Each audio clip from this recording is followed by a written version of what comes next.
খুব মিষ্টি খেতে ইচ্ছা করছে, আপনার হাতের কাছে থাকে যদি এই 5টি উপকরণ, তাহলে কিন্তু ঘরে বসেই খুব সহজেই এই ধরনের একটা ইউনিক মিষ্টি আপনারা বাড়িতে তৈরি করে নিতে পারেন।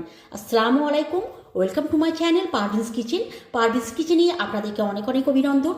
কাছে দূরে যে যেখান থেকেই আমার ভিডিও দেখছেন, আশা করি আপনারা সবাই ভালো আছেন। আলহামদুলিল্লাহ, আমিও ভালো আছি। অনেকদিন পর কিন্তু আবারও একটা নতুন রেসিপি নিয়ে চলে এসেছি আপনাদের সঙ্গে শেয়ার করবো বলে। তাহলে কিভাবে আজকের এই মিষ্টিটা আমি তৈরি করলাম, প্রথম থেকে শেষ অবধি আমার পাশে থেকে দেখে নিন। আজকে কিন্তু আমি একদম ইউনিকভাবে একটা মিষ্টি রেসিপি আপনাদের সঙ্গে শেয়ার করব। আর এই মিষ্টি রেসিপি তৈরি করার জন্য প্রথমেই আমার দরকার কিন্তু গাজর। এখানে আমি কিন্তু 500 গ্রাম গাজর নিয়েছি, খোসা ছাড়ে নিয়েছি, পানি দিয়ে পরিষ্কার করে আমি ধুয়ে নিয়েছি এবং একটা পাত্রের মধ্যে আমি দিয়ে দিচ্ছি, আপনারা দেখলেই বুঝতে পারবেন। এখানে কিন্তু আমি দিয়ে দেবো পর্যাপ্ত পরিমাণে পানি। পানি দিয়ে আমি এই গাজর খুব ভালো করে সেদ্ধ করে নেব। এই গাজরের মিষ্টি তৈরি করার জন্য কিন্তু মাপটা কিন্তু মোস্ট ইম্পর্টেন্ট। আমি কিন্তু এখানে 500 গ্রাম গাজর ইউজ করেছি। আর 500 গ্রাম গাজরে লাগবে 200 গ্রাম সুজি, 200 গ্রাম দুধ, 200 গ্রাম মিল্ক পাউডার আর নারকেল কোড়া। আর চিনিটা কিন্তু আপনারা যে যেমন করে পছন্দ করেন সে সেরকম করে দিতে পারেন। একটা ঢাকনা দিয়ে দেবো এবং মিডিয়াম আঁচে আমি গাজর সেদ্ধ করে নেব। গাজর খুব ভালো করে আমি সেদ্ধ করে নিয়েছি। গ্যাস বন্ধ করে দেবো আর ছেঁকে নেব, তারপর ঠান্ডা করে খুব ভালো করে পেস্ট করে নেব। খুব ভালো করে পেস্ট করে নিয়েছি। একটা পাত্রের মধ্যে আমি এইভাবে নিয়ে নেব।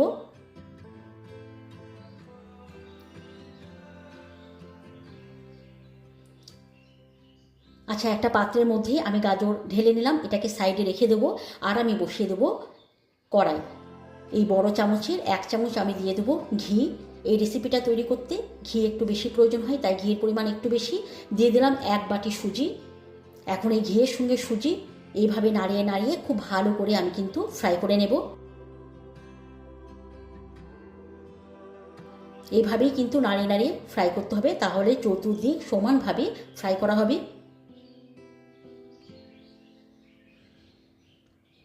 খুব ভালো করে আমি ফ্রাই করে নিয়েছি। এটাকে কিন্তু এইভাবেই রেখে দেবো এবং খুব ভালো করে ঠান্ডা করে নেব। সুজি কিন্তু আমি খুব ভালো করে ঠান্ডা করে নিয়েছি। এখন আমি এখানে অন্যান্য উপকরণগুলো দিয়ে দেবো, যেগুলো আমি আজকে ইউজ করব। সেই সব উপকরণগুলো আমি সুজির মধ্যে দিতে থাকবো। প্রথমেই আমি দিয়ে দেবো গাজর পেস্ট। গ্যাস কিন্তু বন্ধুরা বন্ধ রেখেছি, মানে সুজি ঠান্ডা করেই কিন্তু অন্যান্য উপকরণগুলো সুজির সঙ্গে মিশিয়ে নিতে হবে। তো প্রথমেই আমি দিয়ে দিলাম গাজর পেস্ট। তারপর আমি এখানে দিয়ে দেবো 1 বাটি নারকেল কোড়া, দিয়ে দেবো 1 বাটি মিল্ক পাউডার। এটা দিলে পরে কিন্তু স্বাদ অনেক গুণ বাড়িয়ে দেয়। তারপর আমি এখানে দিয়ে দেবো 1 বাটি থেকে একটু কম চিনি, মানে চিনির পরিমাণটা এখানে কিন্তু আমি কম ইউজ করেছি। আপনারা যে যেমন করে চিনি খেতে পছন্দ করেন আপনারা কিন্তু চিনির পরিমাণটা কম বেশি করে নিতে পারেন। আর আমি দিয়ে দেবো ওই একই বাটির ঘন করে জাল করা 1 বাটি দুধ।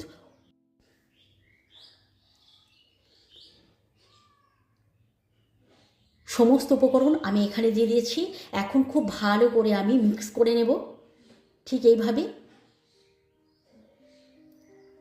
গ্যাসটা কিন্তু বন্ধুরা বন্ধ রয়েছে, মানে এই রেসিপিটা তৈরি করার জন্য প্রথমে কিন্তু গ্যাস বন্ধ করেই সমস্ত উপকরণ ঠিক এইভাবে মিশিয়ে নিতে হবে। তারপর খুব ভালো করে মেশানো হয়ে যাওয়ার পর গ্যাস জ্বালাতে হবে। তো দেখুন আমি খুব ভালো করে মিশিয়ে নিয়েছি। এখন আমি গ্যাস জ্বালিয়ে দেবো এবং অনবরত এইভাবে নাড়িয়ে নাড়িয়ে এই মিষ্টি রেসিপিটা আমি তৈরি করে নেব। আপনারা শেষ অবধি আমার পাশে থাকুন এবং দেখুন কিভাবে আজকের এই মিষ্টিটা আমি তৈরি করে নিলাম। আপনারা যদি কখনো এই মিষ্টি বাড়িতে তৈরি করেন তাহলে কিন্তু মাপটা কিন্তু অবশ্যই ঠিকঠাক রাখতে হবে। মানে মাপটা যদি ঠিক না থাকে তাহলে কিন্তু এই মিষ্টিটা খুব একটা ভালো তৈরি হবে না। তাই মাপটা কিন্তু ঠিকঠাক রেখেই কিন্তু এই মিষ্টিটা তৈরি করে নিতে হবে। এইভাবেই কিন্তু নাড়িয়ে নাড়িয়ে এই মিষ্টিটা তৈরি করে নিতে হবে, না হলে কিন্তু নিচে থেকে লেগে গেলে এই মিষ্টিটা তৈরি মোটেও ভালো হবে না। তাই এইভাবে কিন্তু একটু ধৈর্য সহকারে এই মিষ্টিটা তৈরি করে নিতে হবে নাড়িয়ে নাড়িয়ে। সো আপনারা দেখতে থাকুন কিভাবে আজকে এই মিষ্টিটা আমি তৈরি করে নিলাম।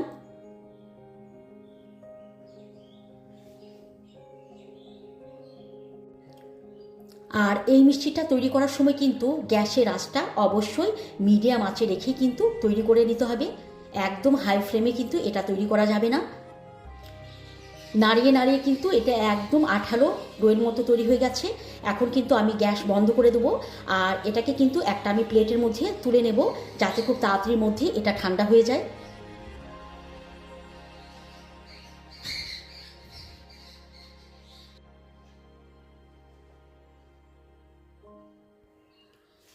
এটাকে কিন্তু আমি ঠান্ডা করে নিয়েছি।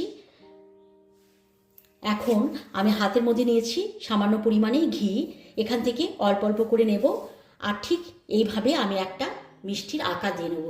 এটা কিন্তু আমি আমার মতো করে একটা আকার দিয়ে নিলাম, আপনারা চাইলে পারে কিন্তু যে কোনো আকারের এটা তৈরি করে নিতে পারেন। আমাকে কিন্তু এটা দেখতে অনেকটা ভালো লাগে, তাই ঠিক এইভাবেই কিন্তু আমি মিষ্টিগুলো তৈরি করে নেব। এইভাবে তৈরি করে নিয়ে আমি দিয়ে দেবো কোকোনাট পাউডারে। ঠিক এইভাবে কোকোনাট পাউডারে দিয়ে আমি খুব ভালো করে কোট করে নেব।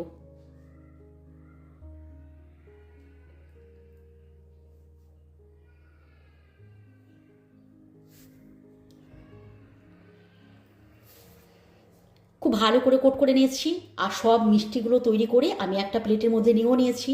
তাহলে দেখুন বন্ধুরা, কত অসাধারণ একটা মিষ্টি রেসিপি আমি আপনাদের সঙ্গে আজকে শেয়ার করলাম। আশা করি এই রেসিপিটা আপনাদেরকে ভালো লেগেছে। তাহলে যদি ভালো লাগে এই মিষ্টি অবশ্যই একবার তৈরি করবেন, অসাধারণ খেতে। একবার খেলে পরেই বুঝতে পারবেন এই স্বাদটা কতটা সুন্দর। আর আমার ভিডিও যদি আপনাদেরকে ভালো লাগে তাহলে লাইক কমেন্ট অবশ্যই করবেন। আজকের মতো আসি, আবারও অন্য কোনো দিন আবারও অন্য কোনো নতুন রেসিপি নিয়ে চলে আসবো। ভালো থাকবেন, সুস্থ থাকবেন, খোদা হাফেজ।